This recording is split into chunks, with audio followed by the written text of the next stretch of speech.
Question 21 is suppose x and y are positive integers, x greater than y, 3x plus 2y and 2x plus 3y when divided by 5 leaves remainder 2 and 3 respectively. It follows that when x minus y is divided by 5 the remainder necessarily 3x plus 2y को जब हम 5 से divide करते हैं तो reminder हमारे पास 2 आता है, और 2x प्लस 3y को जब हम 3 से डिवाइड करते हैं तो रिमाइंडर 5 से डिवाइड करते हैं तो रिमाइंडर 3 आता है। तो जब हम इन दोनों को सब्ट्रैक्ट करेंगे 3x प्लस 2y और 2x प्लस 3y को, तो हमारे पास आएगा x माइनस वाई को जब हम 5 से डिवाइड करेंगे तो हमारे पास रिमाइंडर आएगा -1।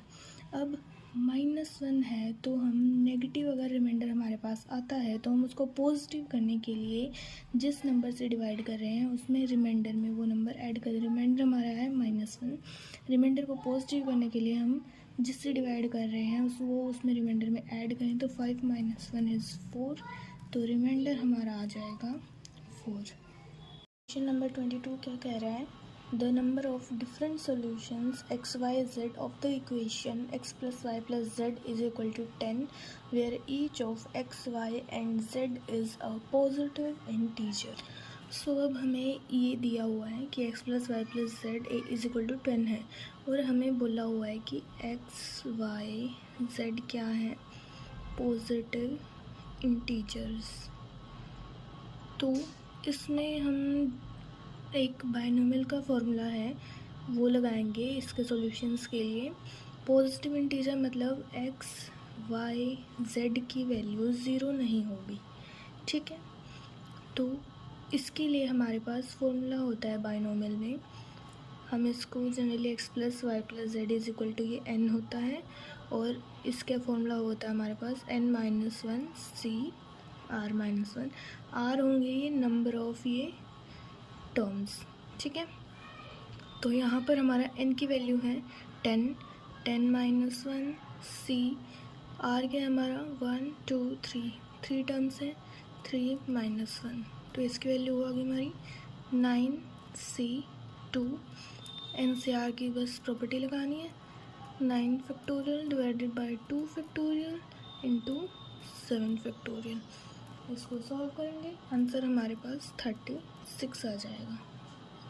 Question 23 is the hands of a clock are observed continuously from 12:45 p.m. onwards. They will be observed to point in the same direction some time between. अब देखो इस क्वेश्चन को हम कैसे करेंगे। देखो एक तो है हमारा मतलब लॉजिकल अप्रोच है कि मतलब हम देख सकते हैं कि यही 15 से 16 PM का ही टाइम ऐसा है जब इन दोनों के बीच में एंगल लगभग 0 डिग्री बनेगा, मतलब ये ओवरलैप कर सकते हैं, ठीक है।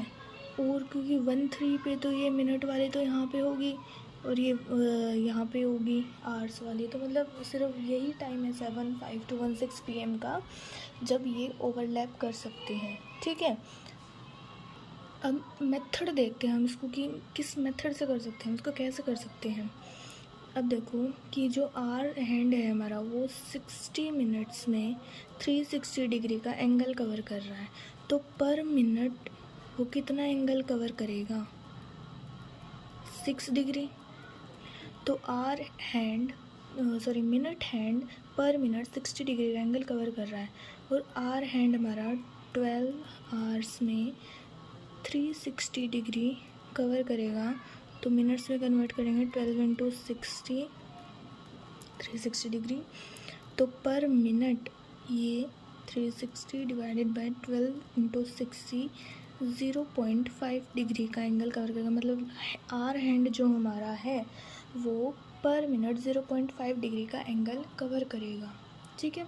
तो अब ये एक चीज़ देखिए कि जब हमारा आर हैंड यहाँ पर होगा एंगल कितना बनेगा 0 डिग्री।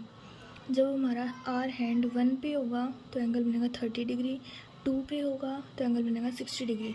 तो मतलब इसको हम एक मतलब उसमें लिख सकते हैं फॉर्म में कि ये 30 इंटू एच डिग्रीज एंगल बनाएगा। एच क्या है, जब हमारा मतलब जब 12 पे होगा तो मतलब वो 0 एंगल बना लेगा, 1 होगा तो वह 30 डिग्री बना लेगा, 2 होगा तो 6 डिग्री 2 से मल्टीप्लाई कर 60 डिग्री बना लेगा, ठीक है। अब एक चीज़ क्या है कि जब मिनट हैंड और आर हैंड दोनों एक तरफ पॉइंट कब करेंगे, मतलब जब उनके बीच का एंगल क्या होगा, 0 डिग्री होगा, वो जब ओवरलैप कर जाएंगे, जब उनका डायरेक्शन सेम हो जाएगा। ठीक है, यही कह रहा है हमें क्वेश्चन में। तो हम आफ्टर टाइम टी की बात करते हैं।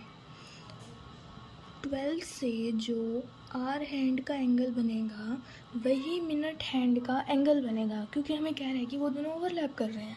ठीक है, तो उन दोनों का एंगल क्या बनेगा, सेम बनेगा। अब मिनट हैंड 6 डिग्री पर मिनट कवर कर रहा है, तो टी टाइम में ये कितना एंगल कवर करेगा, 60 डिग्री कर 6 इंटू टी डिग्रीज करेगा, है ना। तो इसको हम इक्वल कर देंगे, आर हैंड कितना एंगल कवर करेगा 30 इंटू एच। हम जनरल फॉर्मूला निकाल रहे हैं कि हम मतलब अगर यहाँ पे तो हमें 1 का दिया हुआ है, हमें 2 का भी मिल सकता है, 3 का भी मिल सकता है, तो हम जनरल निकाल रहे एक बार। 30 इंटू एच डिग्रीज प्लस जो वो इतू सा है, ये छोटा सा, इसको भी हम कवर देख लेते एक बार। तो ये 0.5 डिग्रीज पर मिनट कवर कर रहा है, तो टी टाइम में ये 0.5 इंटू टी डिग्रीज कवर करेगा। तो अब यहाँ से हमारे पास टी की वैल्यू आ जाएगी 60 डिवाइडेड बाय 11 इंटू आर। ये टी क्या है, मिनट्स आफ्टर जब हमारा एच आवर्स कंप्लीट हो जाएंगे। अब देखिए 1 आवर के बाद ये क्या टाइम है कि वो मतलब जो एंगल बनाया है उन दोनों ने ओवरलैप किया, आर हैंड और मिनट हैंड। मतलब हमने निकाला है 1 PM के बाद वो किस टाइम पर ओवरलैप करेंगे, हमने ये टाइम निकाला है। मतलब यहाँ पे एच की वैल्यू हमें क्या लेनी है, टाइम, ये जो हमें यहाँ पे दिया होगा कि 1 PM के बाद, 2 AM के बाद, 3 PM के बाद, ये हमें बताना हो, ये वही वैल्यू हम एच की जगह यहाँ पर रखेंगे। तो अभी हमारा एच की वैल्यू 1 है, तो हमारे पास टाइम की वैल्यू हो जाएगी 5.45 मिनट्स। ठीक है, तो 1 PM के 5.45 मिनट्स बाद आर हैंड और ये मिनट हैंड दोनों ओवरलैप कर जाएंगे। ठीक है, अभी मैं ना आपको कुछ मतलब फॉर्मूलेज दे रही हूँ कि मतलब ये दोनों 180 डिग्रीज़ पे कब होंगे, 90 डिग्रीज़ पे कब होंगे। ठीक है, तो आप जस्ट ना एग्ज़ाम के लिए उनको जस्ट एक बार लर्न कर लेना, जैसे ये भी फॉर्मूला है इसको भी आप लर्न कर लेना, ताकि एग्ज़ाम में आपको पूरा डेरिवेशन करने की ज़रूरत ना पड़े, आप सिर्फ उसका आंसर निकाल सको। 24 क्या कह रहा है, A, B and C are 3 common details. A packet containing 5 pieces of A, 3 of B, 7 of C cost rupees 24.50. A packet containing 2, 1, 3 of A, B and C respectively costs 17 rupees. The cost of a packet containing 69 and 23 items of A, B and C are respectively. तो इनसे अब हम ये 3 equation बना लेते हैं, जो भी हमें ये डाटा गिवन है, इनसे 2 इक्वेशन बना लेंगे हम। ठीक है, अब हमें इस थर्ड वैल्यू निकालनी है ये, तो हम ये जो फर्स्ट इक्वेशन हमारी, इसको हम 2 से मल्टीप्लाई कर देते हैं, इस इक्वेशन को हम 3 से मल्टीप्लाई कर देते हैं। हमारे पास क्या आ जाएगा, 5 2 10A plus 6B plus 14C is equal to 49। ठीक है, और जब हम इसको 3 से मल्टीप्लाई करें तो 3 2 6A plus 3B plus 9C is equal to 17 3 21 3 51 rupees. तो अब दोनों को ऐड कर देंगे तो क्या आ जाएगा, 16A plus 9B plus 23C is equal to ₹100। तो जस्ट हमें दोनों क्वेश्चन को मल्टीप्लाई करके ऐड करना, ताकि हमारे पास इसकी वैल्यू आ जाए। इसकी वैल्यू हमारे पास आ चुकी है, ₹100 चाहिएंगे।